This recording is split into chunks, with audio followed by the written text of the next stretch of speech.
Okay, YouTube, howdy, back with another video. The dollar knife got the idea from M40.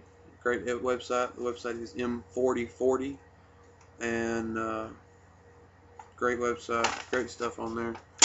Got the idea from him.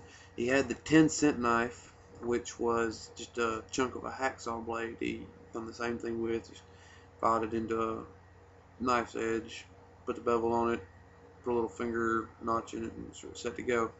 I don't have any laying around here. Made one the other day, was pretty awesome. Most of them are good, really good steel. They're not stainless, not real hard to sharpen, so they're real good tool steel a lot of times. This one is the dollar knife. He got a little pricey with it, but we'll go with it. Made from a sawzall blade, jigsaw blade, whatever you want. Not to just sell any particular brand, but I used a DeWalt blade. It's just what we had laying around the shop. Got finished. It was actually fairly burnt out in the base of it down here. It was fairly burnt out, but all the teeth up here are really good still, because I mean, when the saw's going, we're just using the one part and whatever, and when they get done, somebody just chunks it. And I was like, I do something with it. Didn't cost me a dime. Just got out of the garbage. Okay, so I'm a dumpster diver. Whatever. Got a great knife out of it and didn't cost me a dime. Not a dime. Cost me all of maybe 10 minutes in labor. I actually don't have a belt sander or anything to put the bevel on it with. I could use the file if I wanted to, or just a really rough stone and just filed it down by hand, and just was pound on it until I had an edge, but I didn't. Instead, I had an angle grinder with a cutoff wheel on it, and I just let the cutoff wheel spin and just touched the blade to the top of the cutoff wheel. I didn't put any pressure on it. You flex them things and they'll bust and go to a billion pieces, and they're ballistic. I mean, it's turning at, I forget what the max RPM on most of them is, but it's turning minimum 1500 RPM. That's fast. That thing breaks, it goes everywhere. I've had them blow up on me before, and they hurt. If they don't kill you and do some major damage, you still spooked.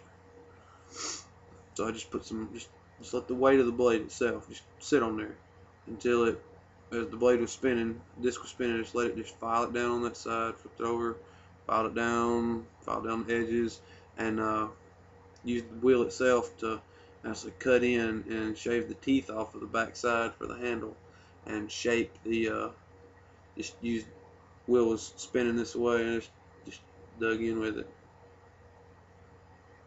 and created the finger bevel.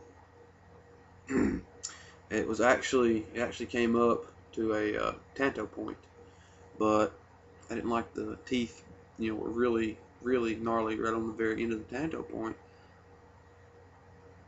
Okay, I don't need them up there, so I cut them off. I put I guess it'd be a clip point now, but it's it is sharpened there. I mean, great knife. I mean, just great all day long.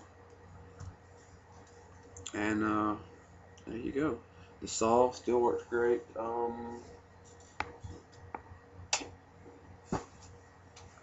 me.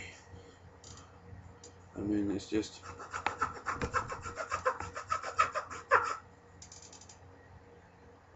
great stuff.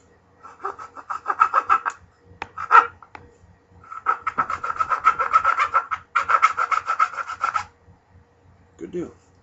And I mean, it carves like crazy. Get back in the camera. I mean,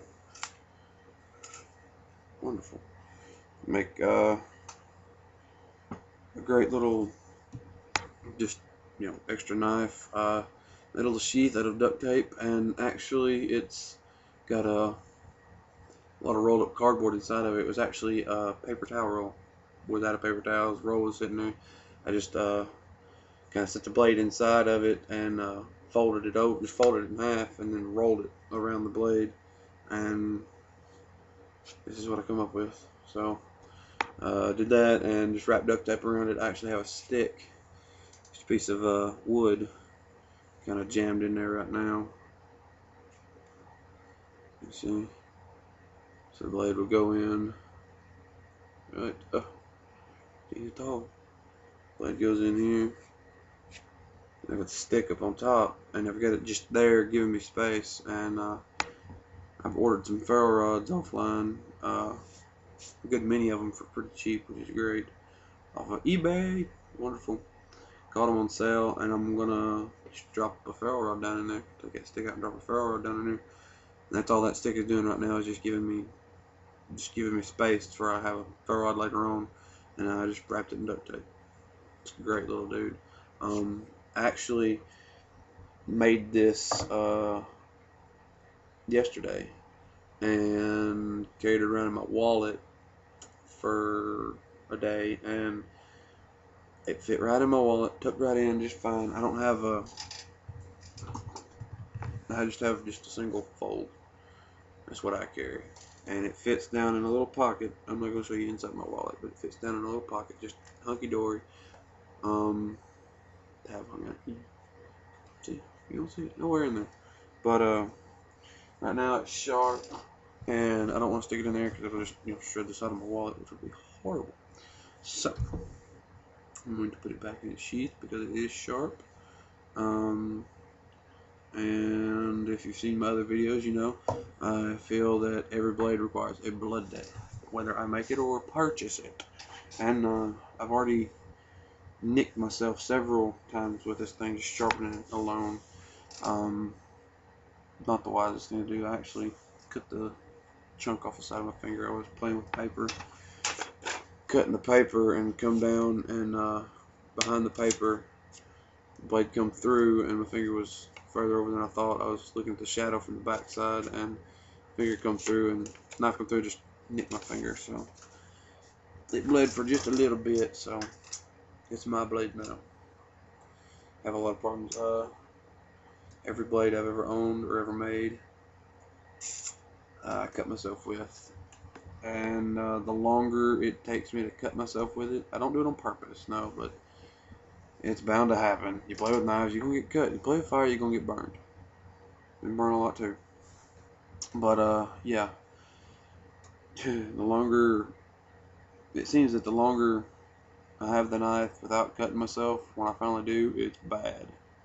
The longer I wait. If it's pretty immediate, such as this one, I made it yesterday, and changed the bevel on it actually, and changed the knife up a little bit today. More or less finished it. I just had my real fine Arkansas stone over here and some honing oil, and polished up the edge, and got it real nice, and got a lot of the swirl marks out of it from the cutoff wheel. So I was doing that and nicked myself, so it was almost insignificant, but it was blood. I did bleed on the blade, so it's mine now. This one, for instance, the wicked little dude. I mean, a wicked son of a bitch. Was playing around with it, and it's a liner lock, and I haven't had any problems with it. It's not for thrust, and I understand it's for it would be a fantasy knife or something like that, but it would razor sharp right now. And with that hawk bill, that crow's beak or whatever kind of blade you call that, it's wicked, and that tip is very sharp. That's what I cut myself with. Just playing around, and we'll just tap my hand like that with it, and come down to, when I come down, I pulled back up, it dug in, and come out the side of my hand. It was bad, but I haven't had any problems out of it since. I've practiced on cardboard cutouts. So anyway, thanks YouTube. Peace.